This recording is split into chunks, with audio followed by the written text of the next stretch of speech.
Halo semuanya, kenalin aku Intan Permatasari, mahasiswi jurusan Ilmu Komunikasi Universitas Andalas. Aku berasal dari angkatan 20. Video ini dibuat dalam rangka pemenuhan nilai ujian akhir semester mata kuliah Public Speaking yang diampu oleh Ibu Revi Marta. Oke, di video kali ini kita akan bahas salah satu film dari Indonesia yang berhasil mencuri perhatian netizen dunia. Bahkan film ini sering diparodikan beberapa scene yang dianggap lucu dan dianggap sangat emosional.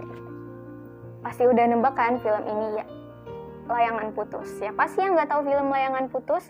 Film ini sempat ramai dibicarakan di Twitter karena salah satu adegan yang sangat lucu dan sering diparodikan oleh kreator di TikTok. Produksi MD Entertainment yang disutradarai oleh Benny Setiawan. Film ini mengangkat tema yang cukup sensitif di kalangan masyarakat Indonesia terutama, yaitu tentang perselingkuhan. Film ini mempercayakan aktor dan aktrisnya kepada Reza Rahadian, Putri Marino, dan Anya Geraldine selaku pemeran utama. Film ini cukup menuai kontroversi di awal-awal penayangan karena menampilkan adegan-adegan yang cukup vulgar. Yang jadi pembahasan kita pada hari ini adalah mengapa film ini bisa sampai mencuri perhatian publik.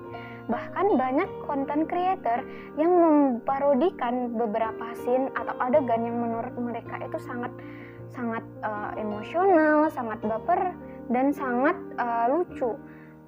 Dan parodi itu terdiri dari bermacam-macam, ada yang meniru aslinya, ada yang berbeda bahasa, ada yang menggunakan bahasa Inggris, bahasa Arab, bahkan ada yang menggunakan bahasa Jawa. Film ini sangat direkomendasikan oleh para pencinta dan penikmat film, karena dianggap sudah sangat maju dalam segi alur cerita,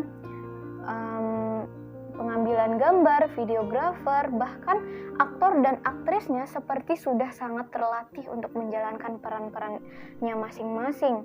Dan untuk settingan kameranya saya benar-benar apresiasi karena kita terbawa dalam suasana film. Film ini memiliki rating yang tinggi di awal-awal penayangan episodenya.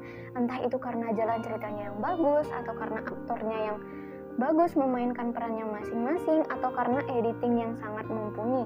Dapat kita lihat sendiri di episode awal itu sudah diperlihatkan dengan alur videografer yang sangat memukau, bahkan animasinya sendiri sangat mulus dan sangat tidak terdeteksi adanya kesalahan.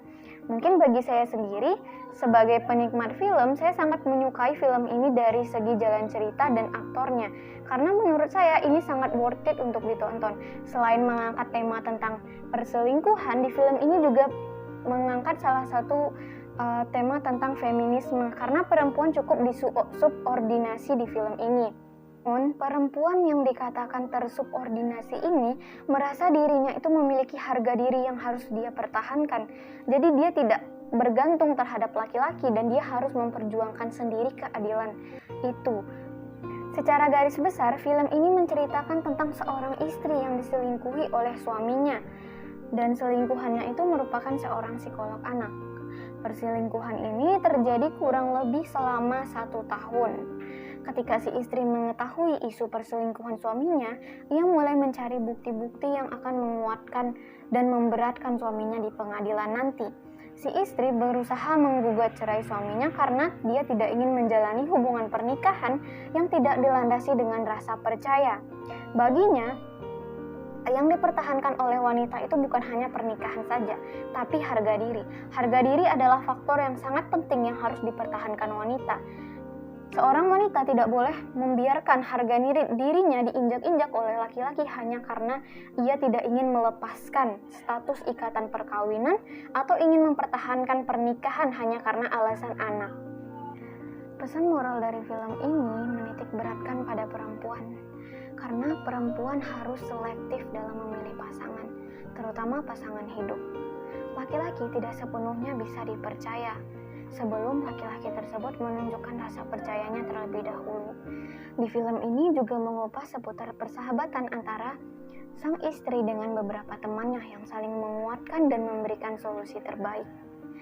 Baiklah, Mungkin itu saja review film yang bisa kita ceritakan hari ini.